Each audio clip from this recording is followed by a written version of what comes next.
میں نے انٹرویو میں کہا تو میں سوچے سمجھے بغیر نہیں کہا. وہ میرے ہاتھ میں میں تمام ایک ایک لفظ آپ کو پڑھ کے سناؤں گا، مگر کچھ کتابیں آئمہ کی پڑھا دینے دکھا دینے کے بعد آپ کو دوں گا کہ اب آپ فیصلہ کر لیں. آپ اگر 1000 علماء بھی بیٹھے ہوں گے تو 1000 کے 1000 کی رائے ایک ہو جائے گی. آپ کے سامنے ایک ایک لفظ پڑھوں گا. اور چونکہ آقا علیہ السلام کی عزت و حرمت کا معاملہ ہے تو یہ نہیں کہ اگر اس نے کسی جملے میں گستاخی کی ہے تو اس جملے کو چھپا دوں، جہاں نہیں کہ وہ پڑھ دوں. ایسا کرنے والا جہنم کا کتا ہوگا، اس پر خدا اور رسول کی لعنت ہے. اگر میری نظر میں اس کا کوئی جملہ ایسا آ جاتا جس سے واقعتاً التحقیق گستاخی اہانت مجھ پر منکشف ہو جاتی، ثابت ہو جاتی شرعی اصولوں کے مطابق، تو سب سے پہلا اسے کافر واجب القتل گرداننے کے لیے میں میدان میں آتا، میں فتویٰ دیتا. مگر میں حدود دین کا مذاق اڑانے والا آدمی نہیں ہوں، حرمت دین کا تحفظ کرنے والا ہوں. میرے نزدیک ناموس رسالت کا تحفظ ہو اور ناموس دین کا تحفظ ہو ایک چیز ہے.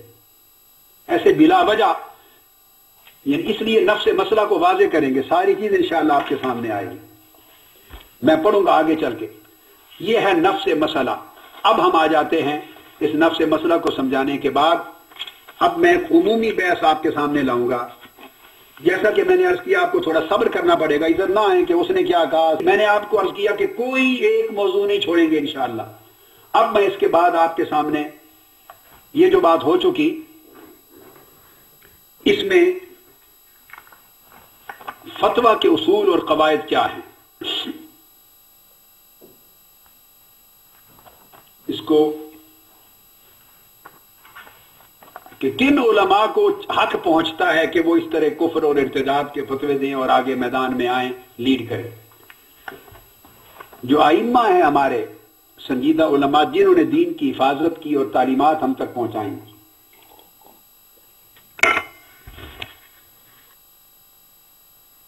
گرم دے وہ فرماتے ہیں کہ فقہا، یہ فقہا کا کام ہے.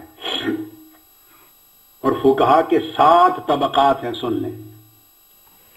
کس طرح مسئلے کا فیصلہ کرنا چاہیے، کن کو کرنا چاہیے اور کس طریقے سے کرنا چاہیے،